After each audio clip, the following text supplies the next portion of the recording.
आपको और आपके परिवार को दिवाली की ढेर सारी शुभकामनाएं। ये त्योहार आपके जीवन में खुशियां और समृद्धि लाए। रहस्यमयी दीपोत्सव। नमस्कार दोस्तों, आज की इस कहानी में हम आपको दीपावली के अवसर पर एक ऐसी घटना से रूबरू करवाने जा रहे हैं जो रहस्यमयी और दिलचस्प है। कहानी के पात्र हैं अनिकेत और रिया।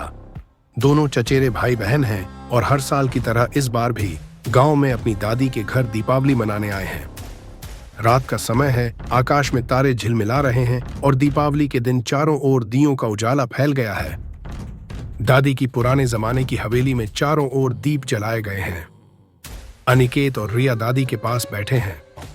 अनिकेत, जो हमेशा जिज्ञासु रहता है, दादी से पूछता है, अनिकेत, दादी, ये हवेली इतनी पुरानी है, क्या यहाँ कभी कुछ अजीब सा महसूस नहीं होता आपको? दादी मुस्कुराती हैं और कहती हैं, बेटा, हर जगह का अपना एक इतिहास होता है, लेकिन इस हवेली में एक रहस्य जरूर है जो मैंने कभी किसी को नहीं बताया। यह सुनकर रिया चौंक जाती है।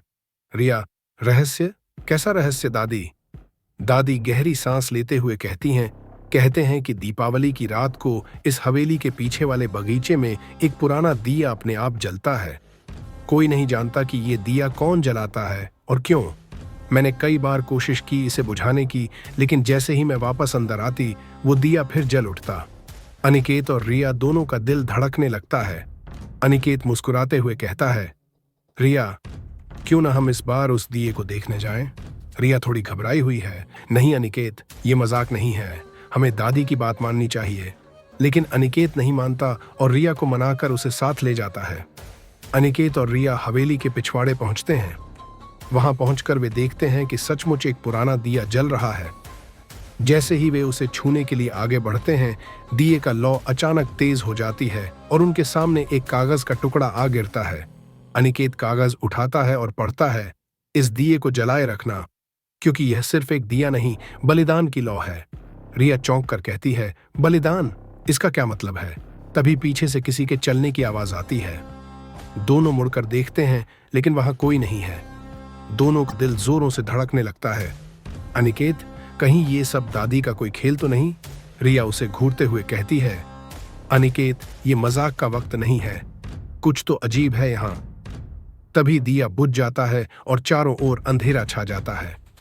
अचानक हवेली के अंदर से दादी की आवाज सुनाई देती है, बच्चों, क्या कर रहे हो वहां? अनिकेत और रिया दौड़ते हुए वापस दादी के पास पहुंचते हैं और सब कुछ बताते हैं। दादी उन्हें ध्यान से सुनती हैं और कहती हैं, ये कहानी मेरे बचपन की है। हमारे पूर्वजों ने उस दिए को जलाकर एक प्राचीन शक्ति को कैद किया था, ताकि गांव की खुशियां और सुरक्षा बनी रहे। हर दीपावली को वह शक्ति जागने की कोशिश करती है, लेकिन दिए की लौ उसे कैद में ही रखती है।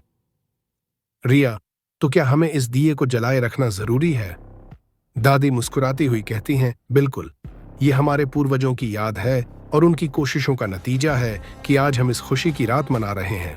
अनिकेत और रिया समझ जाते हैं कि दीपावली का असली मतलब केवल रोशनी और पटाखे नहीं, बल्कि अपनी परंपराओं और बड़ों के आदर का पालन भी है।